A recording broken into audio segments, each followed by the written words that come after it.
یہ حضرت مرکز میں جو ہوا اس کے بارے میں آپ کیا کہنا چاہتے ہیں؟ مرکز میں کوئی بات ایسی نہیں ہوئی جس کو اچھالا جائے. یہ تو فرقہ پرست طاقت کی طرف سے بات کا بتنگڑ بنایا جا رہا ہے. مرکز والوں نے بار بار رابطہ قائم کیا اور یہ چاہا کہ کسی طرح ان لوگوں کو پرمٹ مل جائے تو یہ اپنی جگہوں کے اوپر پہنچ جائیں، لیکن ایسا نہیں ہوا.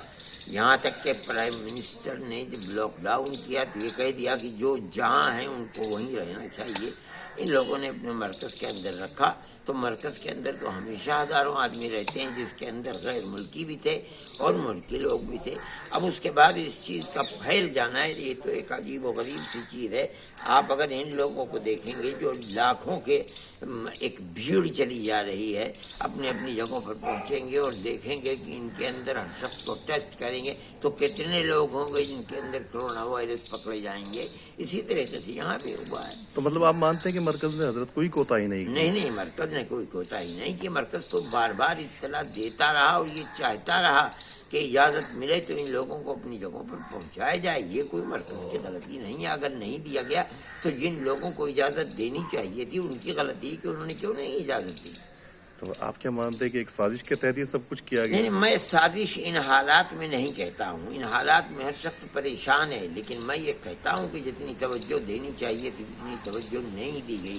اور میں یہ بھی جانتا ہوں کہ اسرائیل اور ملکوں کے پھنسے ہوئے لوگ جو یہاں پر سینکڑوں کی تعداد میں تھے، میری معلومات یہ ہیں کہ گورنمنٹ سے انہوں نے کہا اور گورنمنٹ نے ایئر انڈیا کی فلائٹوں کا انتظام کیا ہے لاک ڈاؤن کے بعد اور ان کو ان کے ملکوں کے اندر پہنچایا گیا، لیکن مسلمانوں کو نہیں کیا گیا، نہیں پہنچایا گیا.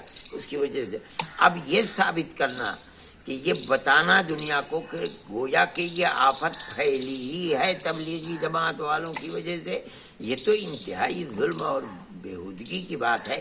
اٹلی میں کہاں سے پھیل گئی؟ چین میں کہاں سے پھیل گئی؟ وہاں کون سی تبلیغی جماعتیں کام کر رہی ہیں؟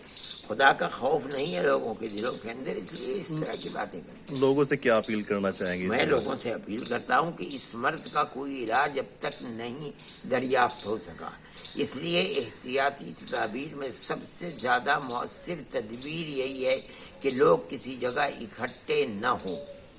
میں مسلمانوں سے بھی کہوں گا، ہندوؤں سے بھی کہوں گا کہ اس طرح کے واقعات نہ ہونے چاہیے. جو کچھ ہوا اجودھیا کے اندر اور مہنت لوگ جمع ہوئے، میں سمجھتا ہوں کہ وہ بھی لاک ڈاؤن کے خلاف تھا. جو ہوا کرناٹک کے اندر کہ چیف منسٹر شادی میں جا کر گئے کہ MLC کے یہاں شریک ہوئے، میں سمجھتا ہوں وہ بھی نہیں ہونا چاہیے تھا. اگر ان کے خلاف وارنٹ ہے تو کیا کس نے اپنی ماں کا دودھ پیا کہ ان کے خلاف بھی وارنٹ کرے؟ لیکن یہ ہے کہ ان بیچاروں کے پاس کوئی چیز نہیں تھی، اس لیے ان کے خلاف وارنٹ چلا گیا، ان کو کوئی پوچھنے والا بھی نہیں ہے.